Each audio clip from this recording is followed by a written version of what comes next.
1965 fue un año marcado por la brutal intervención militar y de la policía norteamericana en el mundo, a través del envío de tropas estadounidenses a Vietnam y los bombardeos a la población civil. En Los Ángeles, California, a sangre y fuego se reprimían las manifestaciones de la población negra. Chile era azotado por los temporales, trabajadores se mantenían atrapados en la mina disputada Las Condes. En Limache, el tranque amenazaba con inundar los campos y las casas. El fútbol tenía su propia guerra mediática comunicacional, con el encuentro de la selección en Ecuador, que terminaría empatado a 2 goles. El comercio especulaba con los precios de la carne y el pescado, y por su parte el gobierno establecía medidas de racionamiento, lo que generaba más especulación del mercado negro. En Santiago, el río Mapocho y los canales Sanjón de la Aguada y San Carlos se desbordaban, inundando las calles de la ciudad. En las poblaciones periféricas, niños jugaban metidos en las aguas contaminadas. Se vivía un invierno muy lluvioso.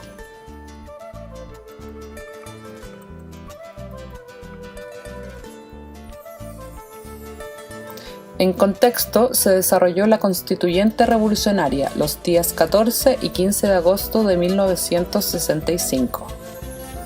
La configuración política del escenario internacional fue gravitante en la fundación histórica del MIR, destacándose el triunfo de la Revolución cubana.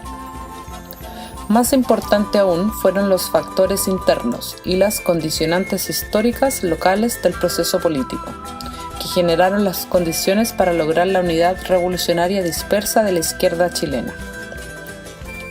Existió una lectura correcta del periodo: la derrota electoral de 1964, la crisis de la izquierda tradicional y su visión reformista de la política institucional, con una certera crítica a los partidos comunista y socialista para encauzar las demandas del movimiento popular.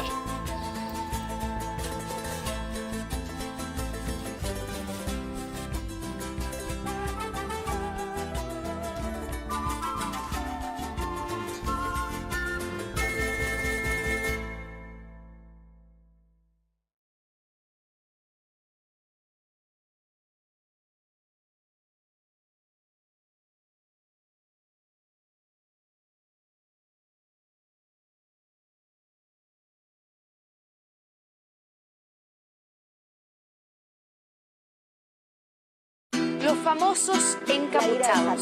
Ellos son los protagonistas de la violencia que vimos ayer y que vemos en cada final de marcha. Encapuchados se tomaron las calles de manera extremadamente Los violentos ternanos ocurridos. Esto es robo. Los violentistas en este país nunca van a tener la última palabra. No me hablen de violencia, como si no la conociera, como si su existencia fuera una experiencia nueva, como si fuera una mera situación puntual de ahora y no supiera cómo es que operas en toda la historia. Vivimos en un modelo más violento que cualquier protesta directa, revuelto, manifestación del pueblo. Podemos verlo, vivirlo y sentirlo. Violento es el puto sueldo mínimo, mezquino e indigno. Autoridades condenan un tipo de violencia, la que atenta contra el sistema de la gran empresa, contra su propiedad, su ley y su policía, y silencian la violencia inmensa de todos los días. Los constantes allanamientos con armas de guerra al pueblo mapuche que sigue resistiendo por su tierra. Los perdigones, maricones y amenazas que los niños sufren cuando hay invasión en sus propias casas. Violentas en la venta de tus derechos y de hecho es un robo el cobro en educación, salud y techo. Violentos el apropiamiento empresarial de todos los bosques, los mares y el hábitat que van a devastar.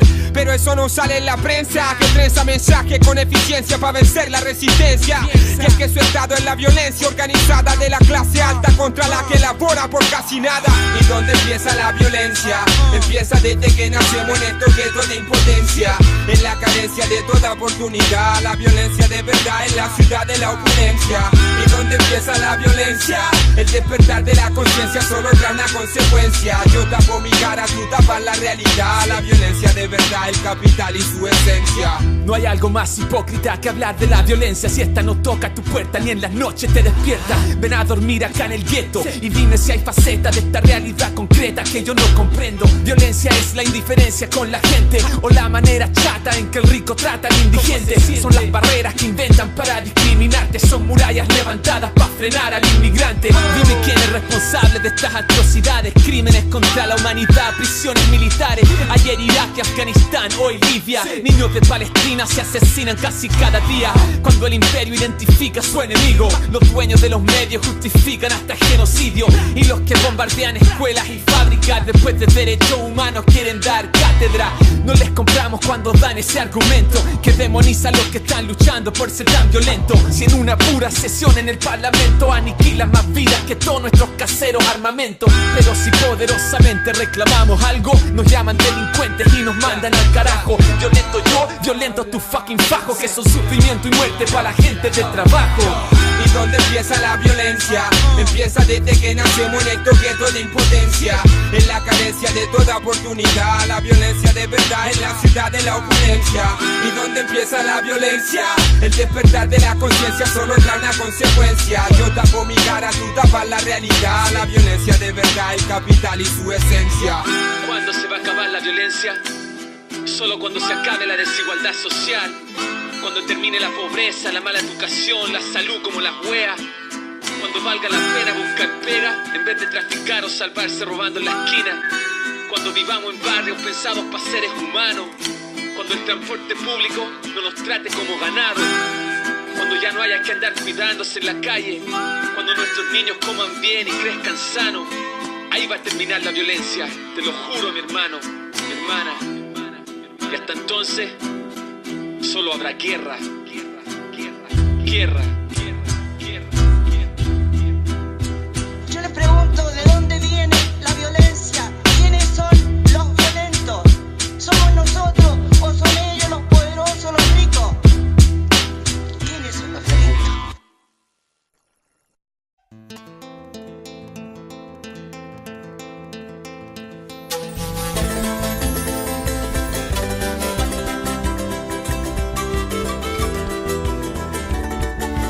1965 se caracterizó por un invierno muy lluvioso, según los datos de ese año. El país se enfrentaba a un nuevo terremoto el 28 de marzo, localizado su epicentro en la zona central, mientras en Vietnam llegaban las primeras tropas estadounidenses en plena Guerra Fría. El 24 de abril, en República Dominicana, Francisco Caamaño de Ño lideraba un levantamiento popular, que fue conocido como la Revolución de Abril. El 27 de ese mes, marines de Norteamérica invaden la soberanía de República Dominicana, produciéndose la invasión y sofocamiento de la democracia de ese país, con la complicidad de los países de la región, incluido Chile con su gobierno de Revolución en Libertad. La izquierda revolucionaria chilena logra, después de varios fallidos intentos, construir la tan anhelada herramienta anticapitalista, confluyendo la más amplia representación de la izquierda revolucionaria. Fue a principios de 1965 que se organizó el Comité de Base Pro Congreso Constituyente, que fue liderado por Clotario Blest, que tenía por objetivo central hacer confluir a todos los sectores de la dispersa izquierda revolucionaria, tarea que enfrentó diversos desafíos.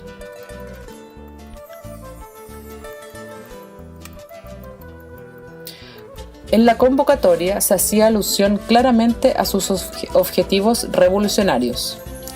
Este congreso ha sido convocado por la vanguardia revolucionaria marxista rebelde y por el Partido Socialista Popular, pero no es excluyente, y a él pueden concurrir todos los grupos, sectores y personas que coincidan en la urgencia de organizar, sobre la base de un programa revolucionario claro, un partido que cumpla con la tarea histórica de derribar las viejas estructuras económicas capitalistas, construyendo sobre sus ruinas un régimen socialista.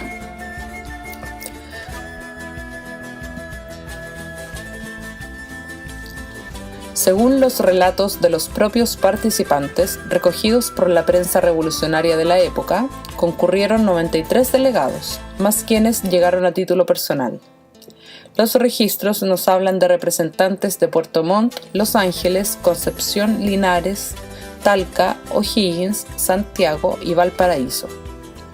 Los delegados del norte no pudieron llegar por factores externos, como consecuencia de los temporales. Los organizadores fueron sobrepasados en materia de control de los asistentes y un número de personas indeterminada circuló libremente sin estar acreditadas.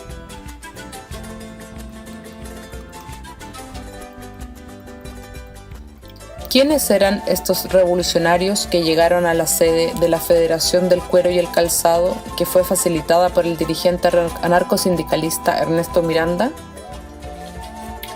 En esta asamblea constituyente participaron diferentes organizaciones de la izquierda revolucionaria, que después de diferentes intentos fallidos lograban la tan buscada unidad.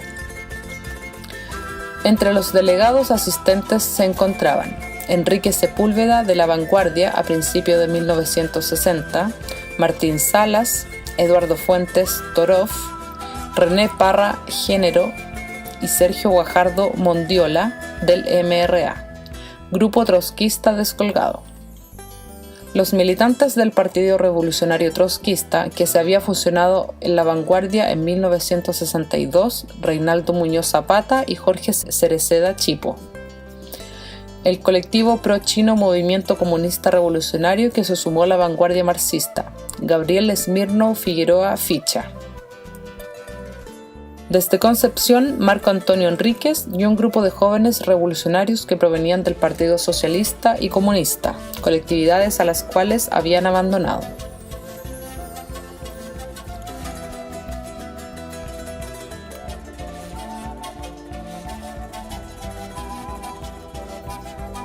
La Vanguardia Marxista y el Partido Socialista Popular habían vivido diferentes procesos internos de unificación, no exento de dificultades a consecuencia de prácticas sectarias de quienes se oponían a la unidad revolucionaria. Entre los grupos no estructurados orgánicamente se destacaba la presencia de Clotario Blest, quien llegaba a esa asamblea desde su condición de dirigente sindical y casi no participaría de las discusiones de los constituyentes. La convocatoria fue abierta a todas las organizaciones revolucionarias. Se restaron el grupo estalinista maoísta Espartaco, quienes fundarían en 1966 el Partido Comunista Revolucionario.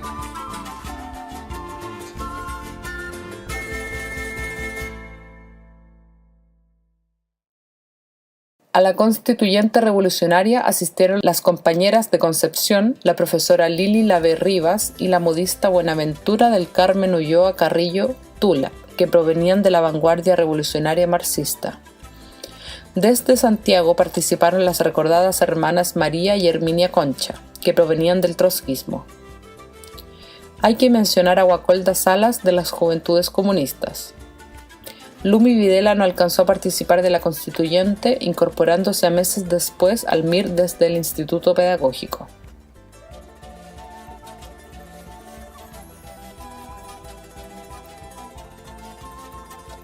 Los asistentes a la constituyente revolucionaria llegaban con la convicción del momento histórico que asumían.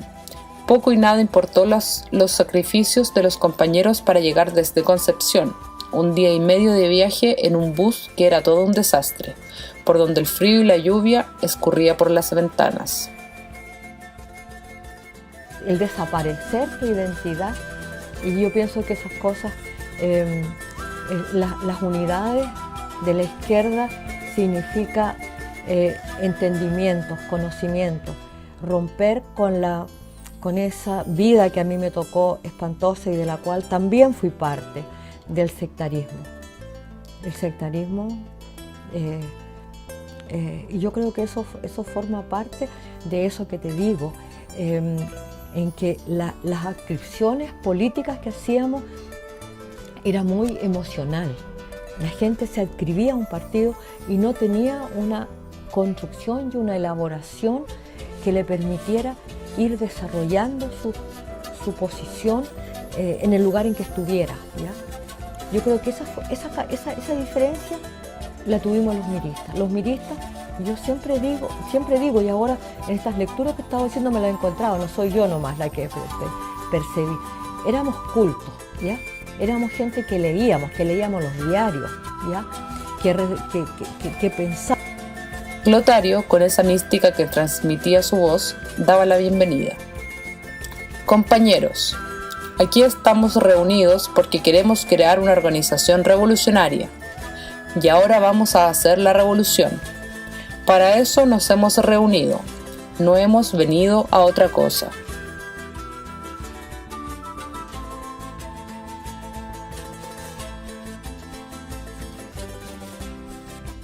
En un rústico mesón alargado se ubicaron los compañeros: Enrique Sepúlveda, Miguel Enríquez, Luis Vitale, Humberto Valenzuela, Gabriel Smirnow, René Parra.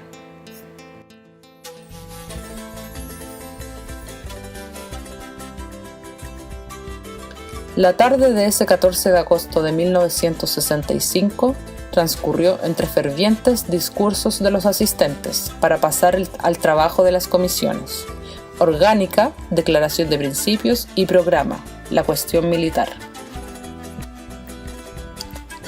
El día 15 de agosto se conformó el comité central con Miguel Enríquez, el más joven con 21 años, Enrique Sepúlveda, Humberto Valenzuela, Luis Vitale, Oscar Weiss, Bautista Van Schoen, Danton Chelén, Gabriel Smirnow, Jorge Cereceda, Edgardo Condesa, Reinaldo Muñoz, Mario Lobos, Sergio Guajardo, Martín Salas y Clotario Blest, el mayor, con 65 años. La instancia máxima de dirección, el Secretariado Nacional, quedó integrado por Sepúlveda, Weiss, Smirnow y Valenzuela.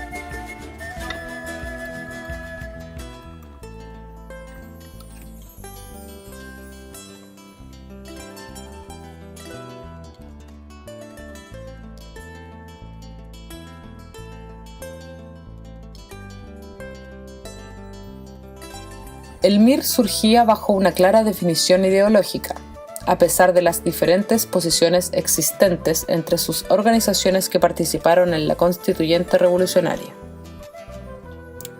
El marxismo-leninismo fue el soporte ideológico asumido como método de interpretación y transformación de la sociedad. Existía en la militancia una convicción anti-estalinista y se situaban dentro del contexto histórico de la izquierda revolucionaria en América Latina.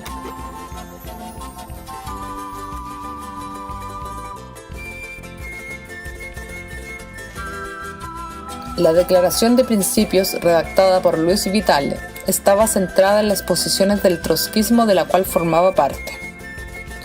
El MIR se declaró marxista-leninista, regida por los principios del centralismo democrático, diferenciándose además de los partidos políticos tradicionales, rechazando la vía pacífica electoral e impulsando la insurrección armada para alcanzar el socialismo.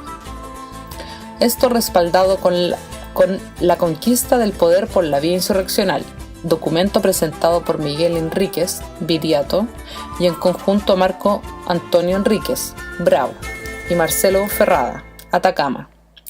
Bautista Van Schoen aportó también a esta tesis insurreccional. Muchos años de lucha han pasado, y lo anteriormente relatado se refleja hasta estos días en los distintos frentes en que se combate el capitalismo y su avasalladora arremetida. La bandera rojinegra forma parte de la matriz del mirismo, que ha trascendido a las posteriores generaciones. Hoy, en este proceso de rearticulación, el MIR está presente con su historia y desde el quehacer nos sumamos a la lucha contra el modelo de dominación y rechazamos la farsa electoral de la política chilena, el engaño de los sectores denominados progresistas y la tradición oportunista del reformismo. Adelante, adelante con todas las fuerzas de la historia.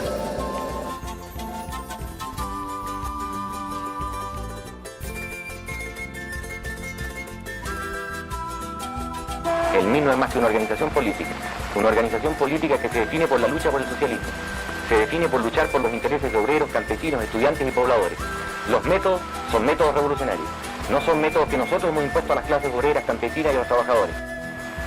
Algunos de los dirigentes más conocidos del MIR son personas relacionadas con gente de fortuna o incluso con algunos parlamentarios. Esto hace pensar a algunas personas que en el MIR milita un grupo de niños bien, de pijes, que juegan a la revolución. ¿Qué opina usted sobre esto? No conozco a ningún hombre de fortuna que milite en el MIR, ni siquiera que esté relacionado con hombres de fortuna. Segundo, sí conozco a algunos ex estudiantes que en este instante son dirigentes del MIR. Tercero, no defino a los hombres por la desgracia o gracia de quien son hijos, sino que definimos a los hombres nosotros por la actividad que realmente realizan. Si no fuera así, Ernesto Guevara fue médico, Fidel Castro era hijo terrateniente, etcétera, etcétera. La historia de las revoluciones y de los procesos populares y de cualquier movimiento de masa establece que en muchas oportunidades se encontrarán hombres que abandonan su extracción de clase y se colocan al servicio de otras cuestiones. Fundamentalmente lo que un hombre lo define en este instante, de si está en el campo de la revolución o no, es al servicio de qué coloca sus tareas y su actividad. Quienes colocan aquello al servicio de los intereses de obreros y campesinos, creemos que tienen tanto derecho como muchos a luchar por esos intereses y a ser revolucionarios. En términos de lo que se ha llamado introducir la violencia en Chile y acusar al MIR de haber introducido y estar luchando por introducir la violencia en un país que es pacífico, tranquilo, y donde el MIR sería la organización que estaría provocando y buscando la violencia, etc. Nosotros queremos decir claramente, simplemente no entendemos. Nosotros hasta donde entendemos, no fue el MIR el que asesinó a los obreros de El Salvador, fue Carabineros en 1966. Fue la Fuerza Aérea y Carabineros quienes ametrallaron a los pobladores el 26 de noviembre en Santiago. Fue Carabineros el que mató a los pobladores en Puerto Montt. El MIR no ha matado a nadie. No es el MIR el que tortura a los detenidos, es Investigaciones y el Departamento de Informaciones a cargo del señor Hernán Romero. No vemos de a dónde nosotros estamos introduciendo la violencia. Si alguien ha introducido la violencia, es el Ministro del Interior, Carabineros, Investigaciones, etc. ¿Usted se autodefiniría como el Che Guevara de Chile?